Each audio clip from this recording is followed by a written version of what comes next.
하나님의 말씀은 마태복음 5장 9절부터 12절 말씀입니다.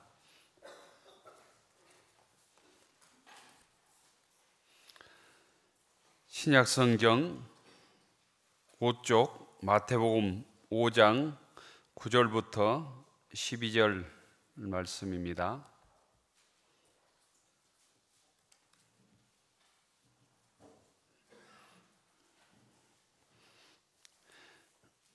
교독하겠습니다. 마태복음 5장 9절. 화평하게 하는 자는 복이 있나니 그들이 하나님의 아들이라 일컬음을 받을 것이며,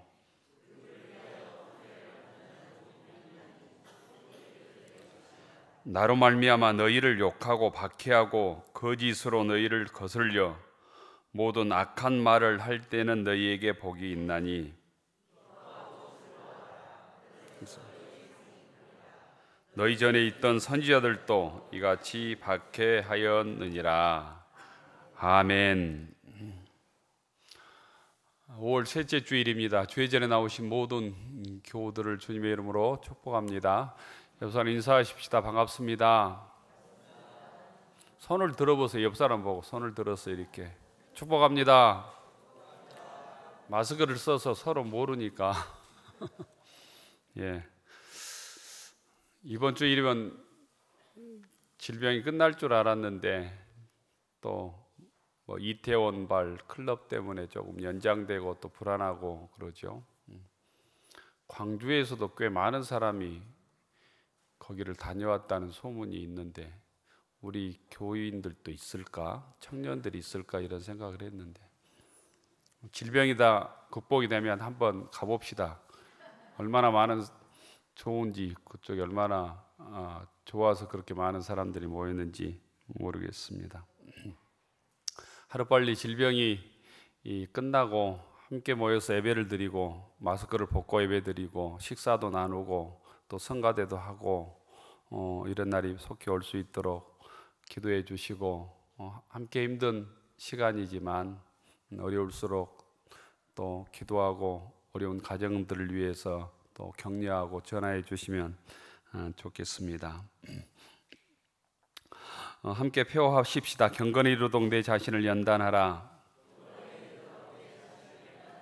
경건히 이루도록 내 자신을 연단하라. 오늘은 5.18 광주 민중항쟁 40주년 기념주일입니다. 지금 한참 철쭉이 빠른 데는 피었다가 지고 있을 것 같고 수말리 정도는 많이 피었을 것 같은 생각이 드는데 모르겠는데, 지금 망월동 묘지 가다 보면 양쪽에 가장 많이 피어 있는 꽃이 이팝나무입니다. 하얗게 그 쌀처럼 피어 있는 이팝나무들이 피어 있는데 그 떨어지는 것을 보면 광주 희생자들의 모습 같다, 이런 생각들을 할 때가 있었습니다. 40년의 세월이 흘렀지만 지금도 다시 5.18을 얘기해야 되는 우리 신앙인의 이유가 있습니다. 보통 한 세대를 30년에서 길게 보면 40년을 잡는데 40년의 세월이 지났지만 5.18의 진상 규명들이 정확히 되지 않아서 또한 문제가 해결되지 않고 있기 때문입니다. 정확한 진상이 되어야 거기에 대한 정확한 단죄가 되고, 그래서 진정한 용서와 화해도 이루어지고 그래야 되는데 진상 규명이 정확히 안 되니까 5.18이 지금도 현재 진행형으로 남아 있습니다. 바라기는 하루빨리 진상 규명이 정확히 되어서 과거를 추억하고 아파하는 것을 넘어서서 5.18 정신을 미래에 살리고 또 어둠의 과거를 얘기하기보다는 5.18의 정신을 통해서 희망의 미래를 얘기하는 시간이 빨리 왔으면 좋겠다 생각하고, 또한 그 정신이 이 땅의 민주로, 인권으로, 또 분단된 민족의 통일로 드러나기를 간절히 원합니다. 요즘 신문에 보니까 5.18에 관한 많은 그 소설들도 또 이렇게 출간된 것을 보았습니다. 지금까지 대표적으로 뭐 몇 년 전에 나온 한강시의 소년이 온다라든가, 그 전에 소설가 임초루 씨의 5권짜리 봄날이라는 소설도 있었는데, 이번에 보니까 정찬주 소설가의 광주 아리랑, 뭐 정도상 소설가의 꽃잎처럼 출간이 되었다는 얘기도 들었고, 또 그 당시에 광주 관광호텔에서 근무했던 사람의 얘기를 정리해 놓은 호텔리어의 5월 노래라는 제목의 책도 나왔다, 이런 얘기를 들었습니다. 4월 27일이지요.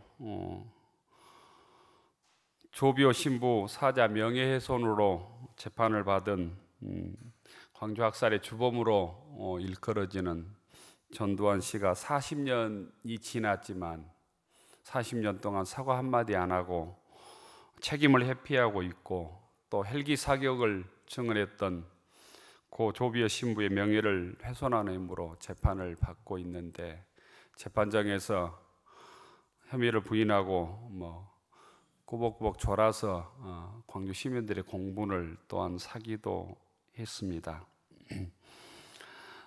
광주 5.18 항쟁에는 5대의 원칙과 과제가 이렇게 찾아보니까 있었습니다. 첫째는 진상규명, 두 번째가 책임자 처벌, 셋째가 명예회복, 넷째가 피해보상, 다섯 번째가 정신계승 사업이었습니다. 그런데 첫 번째 이 진상규명이 정확하게 규명이 되지 않으니까 다른 문제들도 불완전하게 된 것이죠. 광주 전일빌딩의 헬기 사격 탄환 자국이 정확하게는 모르겠지만 254발의 탄환 자국이 있는데도 지금도 누가 헬기 사격을 이렇게 발사하도록 명령했는지, 또 총기 사격을 발포하도록 명령했는지를 밝혀지지 않고 있죠. 지난번 어렵게 온 진통 속에 5.18 민주화운동 진상규명조사위원회 9인이 조성되어서 이제 활동에 들어가는 것으로 알고 있습니다. 그 위원회가 국가 차원에서 조성된 위원회가 지금까지 의혹들을 좀 낱낱이 밝혀서 과거를 넘어서 미래를 향한 곳으로 이렇게 발전했으면 좋겠다 생각하고, 그 위원 중에 우리 교회 집사인 오승용 교수도 포함이 되어 있습니다. 최선을 다해서 소명을 갖고 광주의 진실들을 잘 밝혀주었으면 좋겠다, 이런 생각을 합니다. 5월 18일이 되면 오후 2시에 광주 한빛교회에서 기독교인들이 모여서 5.18 기념 예배를 드립니다. 그 이유는 1982년부터 고 윤기석 목사님께서 한빛교회에서 5.18 추모 예배를 드렸기 때문입니다. 1980년 이후에 한 3년간, 2년 3년간은 광주 시민들이 숨소리도 낼 수 없을 만큼 5.18 얘기를 할 수가 없었던 상황이었습니다. 첫 번째 5.18 추모식을 했던 곳은 YWCA입니다. 2년째부터 광주 한빛교회에서 기념 예배를 드렸는데 수백 명의 경찰들이 에워싼 곳에서 함부로 들어가지도 못하고 예배를 드렸습니다.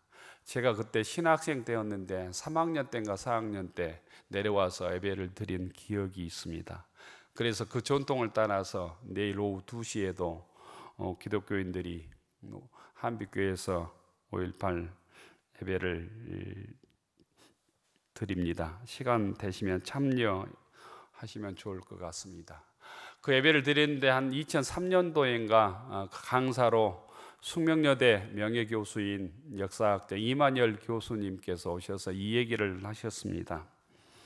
2005년도에 대학 교수 100명에게 설문조사를 했는데 한국 현대사에서 가장 큰 영향을 끼친 책과 사건이 무엇이냐 이렇게 주문을 했더니 이 기성인들에게 가장 영향을 끼친, 현대사에 영향을 끼친 그 책이 사상계였습니다. 사상계.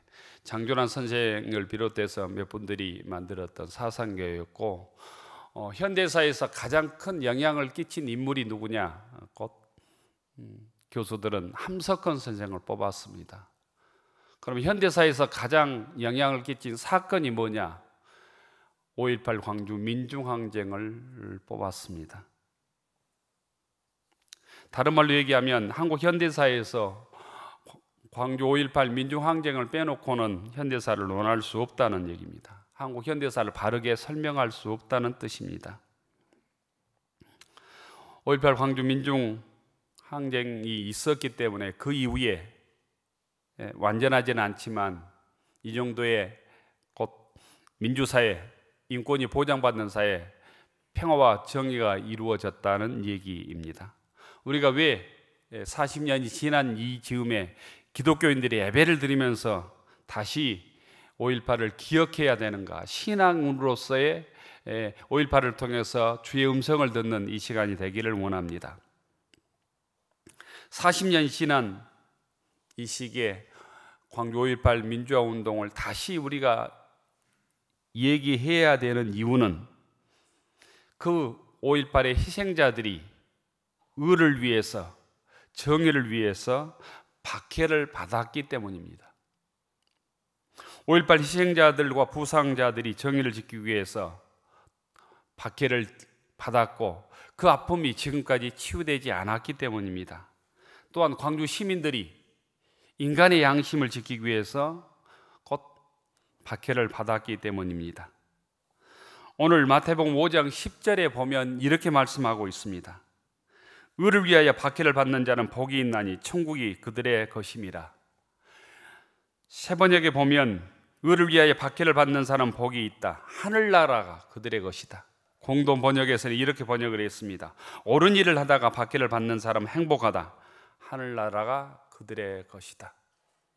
40년 전에 광주 시민들이 또 희생자들이 곧 의를 위해서 이 땅의 신군부의 권력으로부터 박해를 받았고 그 일이 지금까지 40년 동안 해결되지 않았기 때문입니다.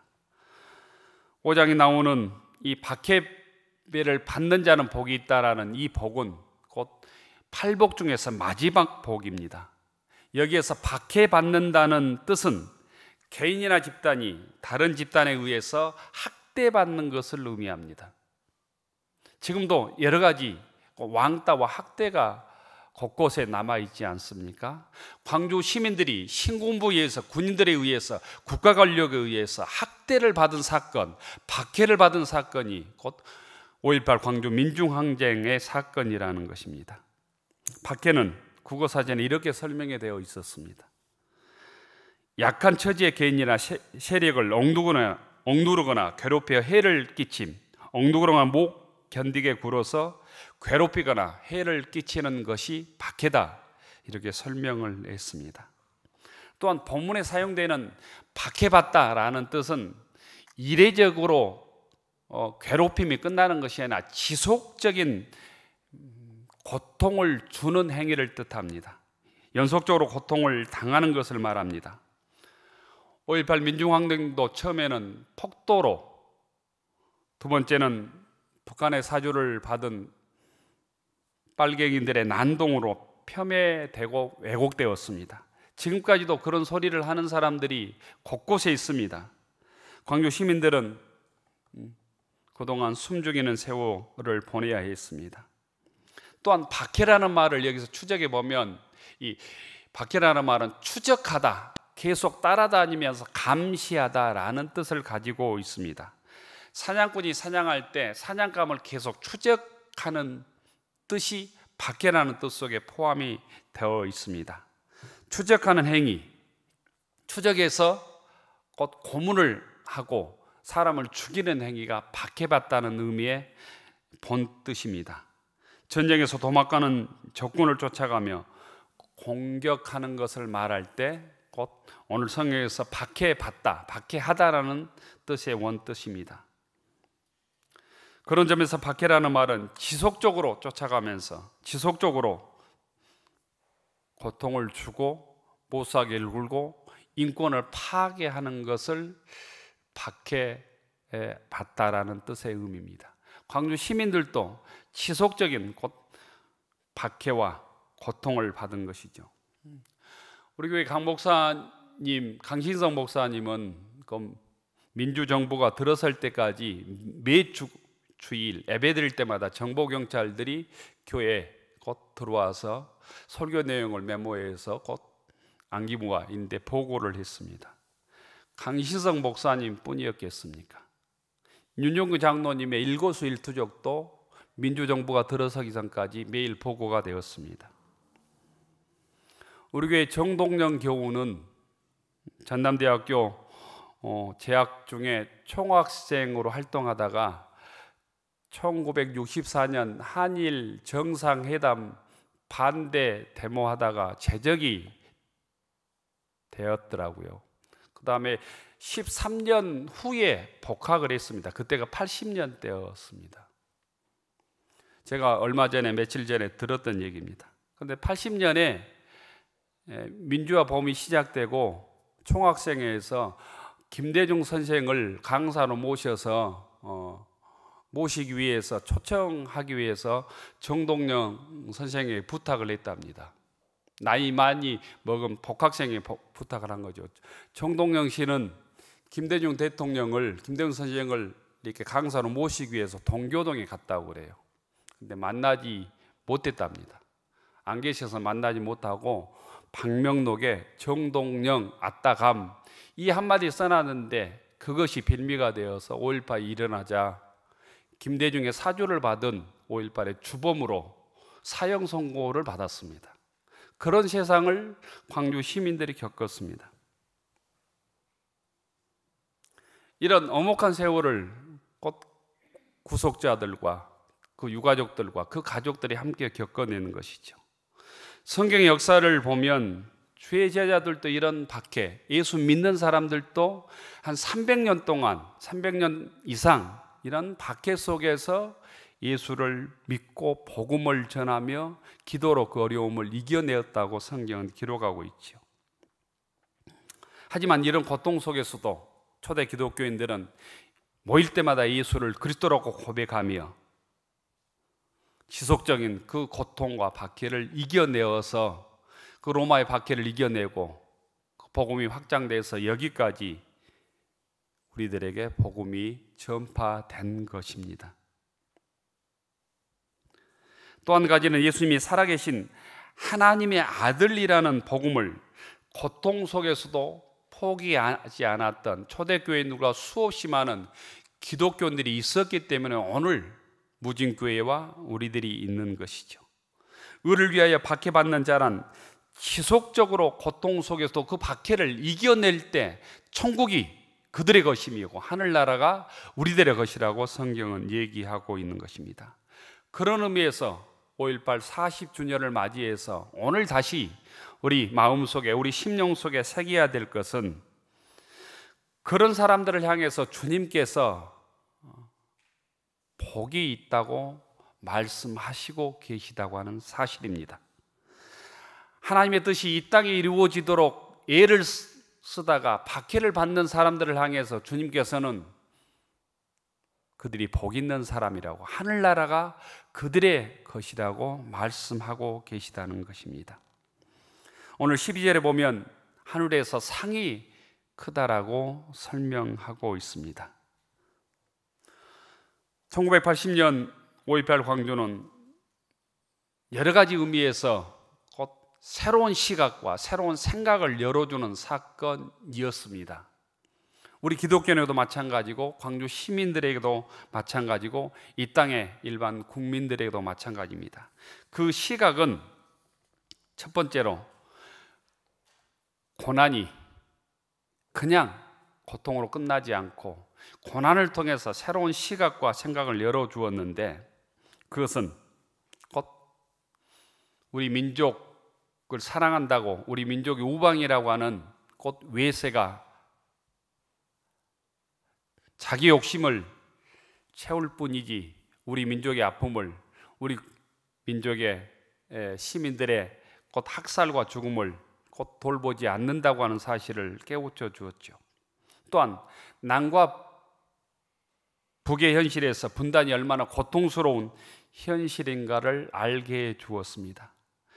미국이라는 나라가 결코 우리의 구세주도 아니고 우리의 구원자도 아님을 알게 해 주었고, 또 이 분단 때문에 이 5.18도 가능했음을 우리는 알게 되었습니다. 예수 그리스도의 십자가의 보혈의 피가 우리의 인생을 바꾸어 주었듯이 이 땅에 5.18 광주 민중항쟁이 이 땅에 사는 곧 국민들의 시각과 그리스도의 시각을 바꾸어 주었습니다. 이 민족이 통일되지 않고는 외세에 의존해서는 결코 이 땅의 평화도, 이 땅의 통일도, 우리가 정의로운 나라도 만들 수 없음을 알게 된 것이죠. 그런 의미에서 오늘 40년이 지난 이 시대에 우리 우리들은 어떻게 살아야 되는가? 40년 기념주를 지키며 의를 위하여 사는 것이 구체적으로 어떤 의미가 있을까? 첫째는 의를 위하여 박해를 받는 자는 복이 있다는 주님의 말씀은 이 땅에서 오늘 우리들에게는 생명의 가치를 귀하게 여기며 사는 것이라고 저는 믿습니다. 5.18 광주 민중항쟁은 전두환으로 대표되는 신군부가 권력의 야욕을 위해서 곧 생명을 걸고 국민들을 지켜야 될 군인들을 동원해서 자기 국민들을 학살한 사건이 광주 5.18의 본질입니다. 생명을 걸고 국민을 지켜야 할 군인들이 도리어 국민들을 향해서 총뿌리를 겨누었던 사건이 5.18의 본질이죠. 국민을 향해서 불의한 국가 권력을 남용한 사건이 곧 5.18의 사건입니다.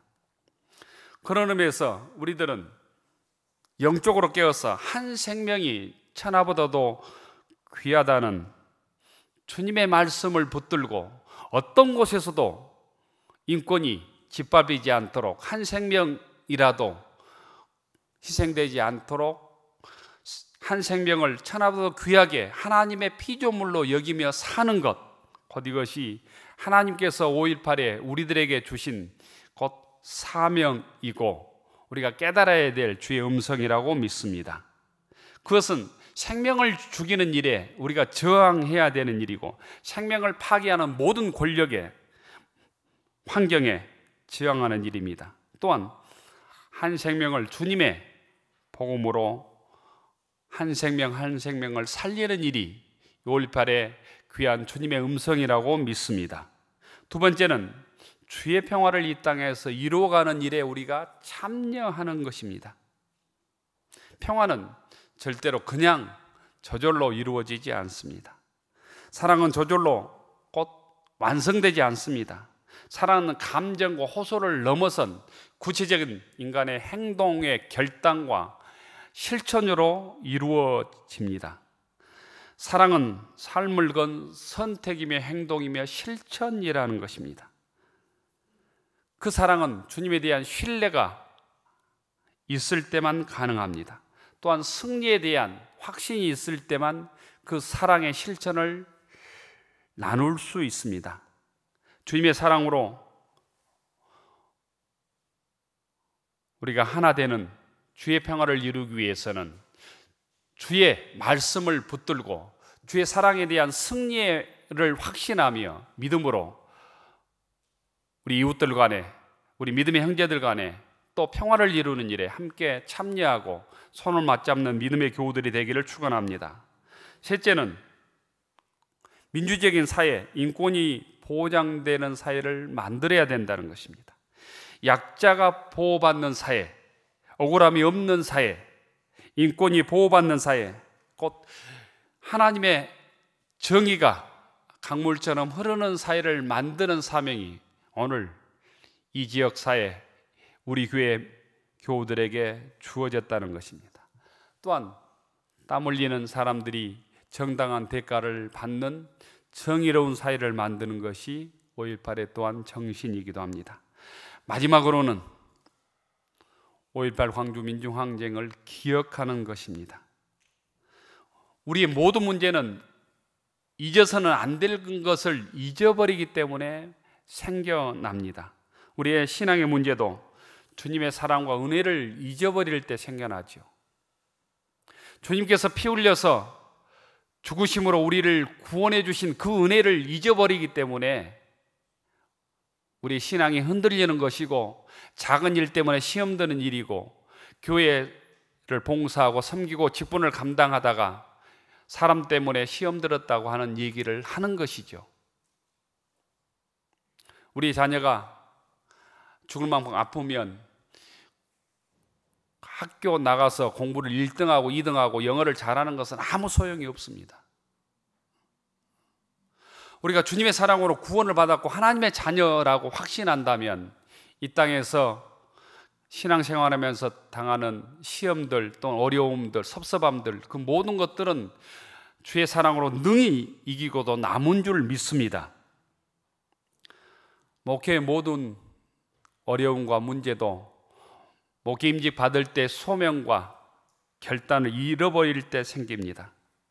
사랑하는 사람과의 갈등도 서로 사랑할 때 그 떨림을 잃어버릴 때 두 사람은 갈라지고 사이는 멀어지고 말지요.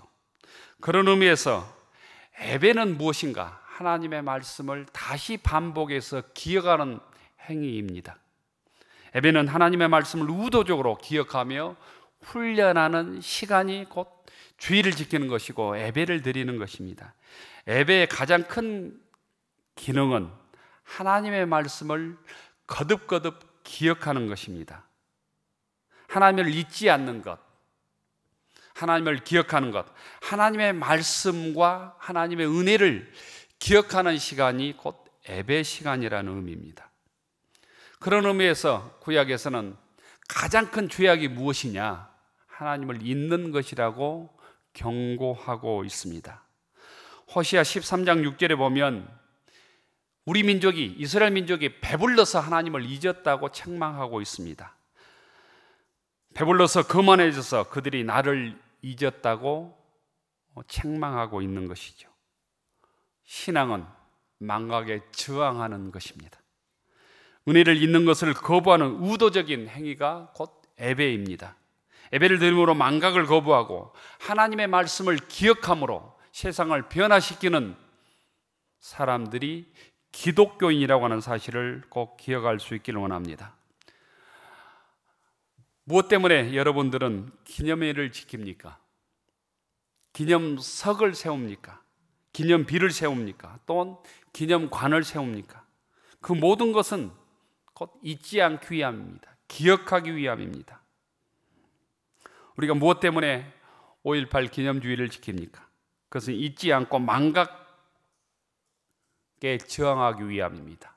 다시는 국가를 보호해야 될 군인들이 국민들을 향해서 총불을 겨누는 일들을 방지하기 위함입니다. 폴란드의 강제 수용소 아우슈비츠에 가면 망각은 범죄다라는 글씨가 크게 쓰여져 있다고 합니다. 바게스 니스트 베어 베르겐이라고 하는 이 단어가 아주 크게 써져 있다는 거예요. 망각은 범죄다. 망각하면, 잊어버리면 언제든지 그 나치의 살상이 다시 반복될 수 있다는 것입니다. 40년이 흘렀지만 우리가 다시 이 기념주의를 맞이해서 40년 전의 일을 기억하고 그 정신을 다시 우리 마음속에 새겨야 되는 이유는 그 아픔을 다시 반복하지 않기 위함이고, 그 뜻을 신앙으로 하나님의 역사로 곧 승화시키기 위함입니다.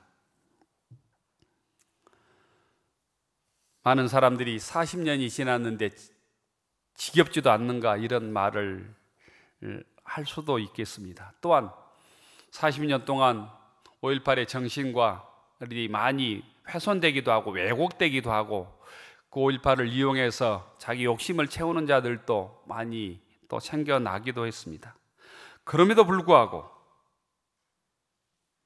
잘못된 일은 잘못된 일로, 왜곡된 부분들은 밝혀져야 되고, 5.18의 정신을 잘못 이용하는 것도 극복해야 됩니다. 우리 기독교인들이 예수님의 곧 탄생일을 2000년 동안 넘도록 매일매일 매년 12월 25일을 성탄절도로 기억함으로 여기까지 곧 예수님의 탄생의 의미를 다시 반복해서 기억했던 것이죠. 주님께서는 33년 동안의 짧은 인생을 살았지만 주님의 탄생과 십자가의 죽음을 기억함으로 신앙은 끊어지지 않고 여기까지 이어졌습니다. 그 신앙으로 불우한 권력을 무너뜨리고 주의 복음을 전파해 온 것이죠.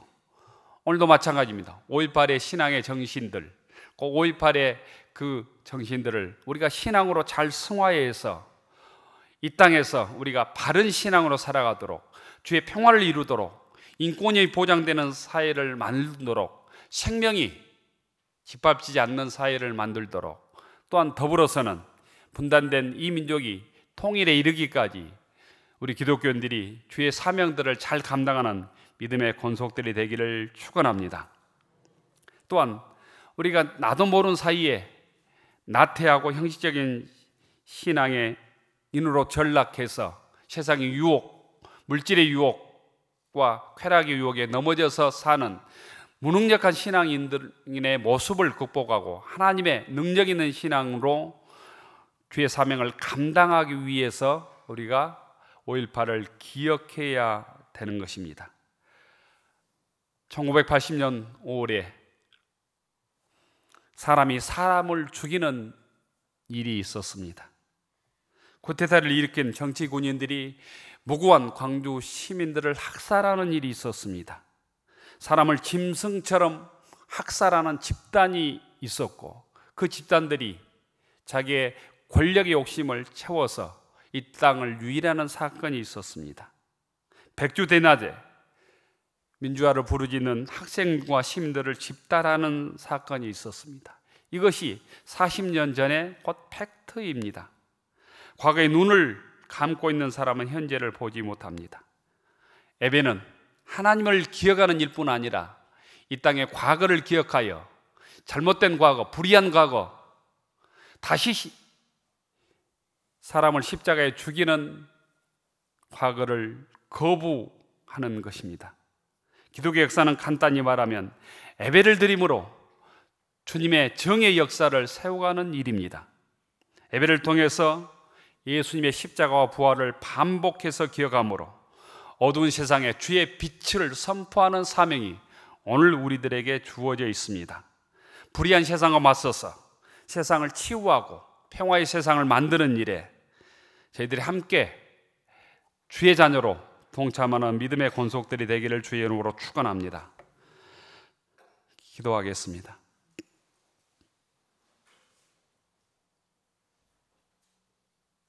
자비로우신 하나님,